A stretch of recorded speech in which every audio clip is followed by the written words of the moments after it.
नमस्कार, स्वागत है आप सभी का न्यूज रूम पोस्ट पे। भारत रत्न किसी व्यक्ति के लिए सर्वोच्च सम्मान होता है। भारत रत्न पाने वाले को न केवल राष्ट्रीय स्तर पर सम्मान मिलता है, बल्कि उनको जीवन में कई विशेष सुविधाएं भी दी जाती है। पर क्या आपको पता है कि जिसको भारत रत्न मिलता है उसको किन किन नियमों का पालन करना पड़ता है? नहीं पता ना? तो चलिए आपको बताते हैं इस वीडियो में। आपको बता दें कि 23 जनवरी को बिहार के पूर्व मुख्यमंत्री कर्पूरी ठाकुर को भारत रत्न देने का ऐलान हुआ था।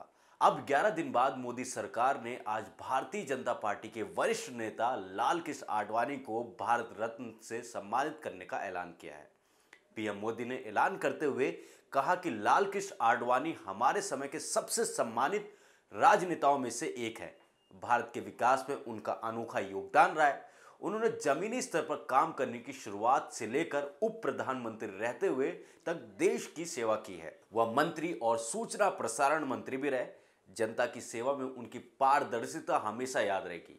भारत रत्न भारत का सर्वोच्च नागरिक सम्मान है।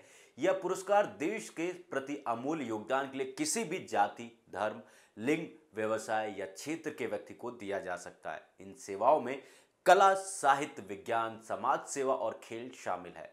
भारत रत्न दिए जाने की शुरुआत आपको बताते कि पहली बार 2 जनवरी 1954 से हुई थी। सबसे पहले सम्मान स्वतंत्र भारत के पहले गवर्नर जनरल चक्रवर्ती राजगोपालचारी, दूसरा राष्ट्रपति डॉक्टर सर्वपल्ली राधाकृष्णन और तीसरा साइंटिस्ट चंद्रशेखर वेंकट रमन को दिया गया था। अब तक अलग अलग क्षेत्रों की 50 हस्तियों को भारत रत्न से नवाजा जा चुका है। यह सम्मान गैर भारतीयों को भी दिया जाता है। हालांकि सम्मानित हुए व्यक्तियों में अब तक ज्यादातर राजनेता ही रहे। मरणोपरांत सर्वप्रथम लाल बहादुर शास्त्री को पुरस्कार दिया गया था। राजनीति से अलग दूसरे क्षेत्र में भारत रत्न प्राप्त करने वाली कुछ शख्सियत है। साइंटिस्ट चंद्रशेखर वेंकट रमन, समाज सेविका मदर टेरेसा, अर्थशास्त्री अमर्त्य सेन, गायिका लता मंगेशकर, उस्ताद बिस्मिल्लाह खान, क्रिकेटर सचिन तेंदुलकर, संगीतकार भूपेन हजारिका। ये थे इन क्षेत्रों से मिले भारत रत्न, इनको मिला। अब आपको बताते हैं कि भारत रत्न देने की क्या प्रक्रिया है। भारत रत्न पुरस्कार किसी औपचारिक नामांकन प्रक्रिया के अधीन नहीं है। देश के प्रधानमंत्री किसी व्यक्ति को पुरस्कार के लिए नामित कर सकते हैं। इसके अलावा मंत्रिमंडल के सदस्य, राज्यपाल और मुख्यमंत्री भी प्रधानमंत्री को सिफारिशें भेज सकते हैं। राष्ट्रपति की स्वीकृति के बाद ही किसी व्यक्ति को भारत रत्न से सम्मानित किया जाता है। हर साल अधिकतम 3 हस्तियों को ही भारत रत्न दिया जा सकता है। हालांकि ये जरूरी नहीं है कि हर साल भारत रत्न सम्मान दिया ही जाना है। किसी व्यक्ति के जीवन काल या मरणोपरांत दोनों तरह से दिया जाता है। अब आपको बताते हैं कि भारत रत्न से सम्मानित लोगों को क्या क्या मिलता है। भारत रत्न से सम्मानित व्यक्ति को एक मेडल और आधिकारिक प्रमाण पत्र दिया जाता है। यह मेडल पीपल के पत्ते जैसा दिखता है, जो शुद्ध तांबे का होता है, और यह 5.8 सेंटीमीटर लंबा, 4.7 सेंटीमीटर चौड़ा और 3.1 मिलीमीटर मोटा होता है। पत्ते पर प्लेटिनम का चमकता सूरज बना होता है। इसका किनारा भी प्लेटिनम का होता है। मेडल पर नीचे चांदी से हिंदी में भारत रत्न लिखा होता है, जबकि पीछे राष्ट्रीय प्रतीक अशोक स्तंभ बना होता है और नीचे हिंदी में सत्यमेव जयते लिखा होता है। वही सर्टिफिकेट में सम्मानित व्यक्ति का नाम वहां पर लिखा होता है। सम्मानित किए जाने का साल और राष्ट्रपति के साइन होते हैं।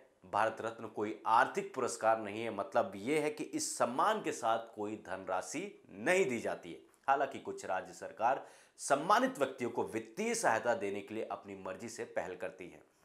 भारत रत्न प्राप्तकर्ता एक तरह से देश के लिए वीआईपी होता है। उसे सरकारी महकमे से कई तरह से सुविधाएं मिलती है, जैसे रेलवे की ओर से फ्री यात्रा, राज्य से राजकीय अतिथि का दर्जा, अहम सरकारी कार्यक्रमों का नेता, वारंट ऑफ प्रेसिडेंट्स में जगह दी जाती है। उन्हें प्रोटोकॉल में राष्ट्रपति, उपराष्ट्रपति, प्रधानमंत्री, उप प्रधानमंत्री, राज्यपाल, पूर्व राष्ट्रपति, मुख्य न्यायाधीश, लोकसभा अध्यक्ष, कैबिनेट मंत्री, मुख्यमंत्री, पूर्व प्रधानमंत्री और संसद के दोनों सदनों में विपक्ष के नेता के बाद जगह मिलती है। संविधान के अनुच्छेद 18(1) के अनुसार भारत रत्न से सम्मानित इस पुरस्कार का नाम अपने नाम के आगे पीछे नहीं लिखा जा सकता। हालांकि अगर वह आवश्यक समझता है तो यह दर्शाने के लिए कि उसे ये अवार्ड मिला है, तो इस तरह से लिखा जा सकता है। राष्ट्रपति द्वारा भारत रत्न से सम्मानित या भारत रत्न प्राप्त करता। क्या भारत रत्न प्राप्त व्यक्ति को किसी खास नियम का पालन करना होता है? आपको बता दें कि भारत रत्न पाने वाले को किसी खास नियम का पालन करने की आवश्यकता नहीं होती। यह पुरस्कार किसी भी जाति, धर्म, व्यवसाय, स्थिति या लिंग के व्यक्ति को दिया जा सकता है जिसने देश के प्रति किसी भी क्षेत्र में काम किया हो। तो आपने देखा कि क्या प्रक्रिया होती है, हमने आपको बताया कि कैसे किसी को भारत रत्न मिलता है, क्या सुविधाएं मिलती है और क्या किन नियमों का पालन करना होता है। तो हमने आपको सारी जानकारी इस वीडियो में आपको दी। अगर ये हमारी खास स्टोरी अगर आपको पसंद आई तो वीडियो को लाइक जरूर करें, शेयर जरूर करें और भी ऐसी खबरों के लिए देखते रहिए न्यूज़ रूम पोस्ट।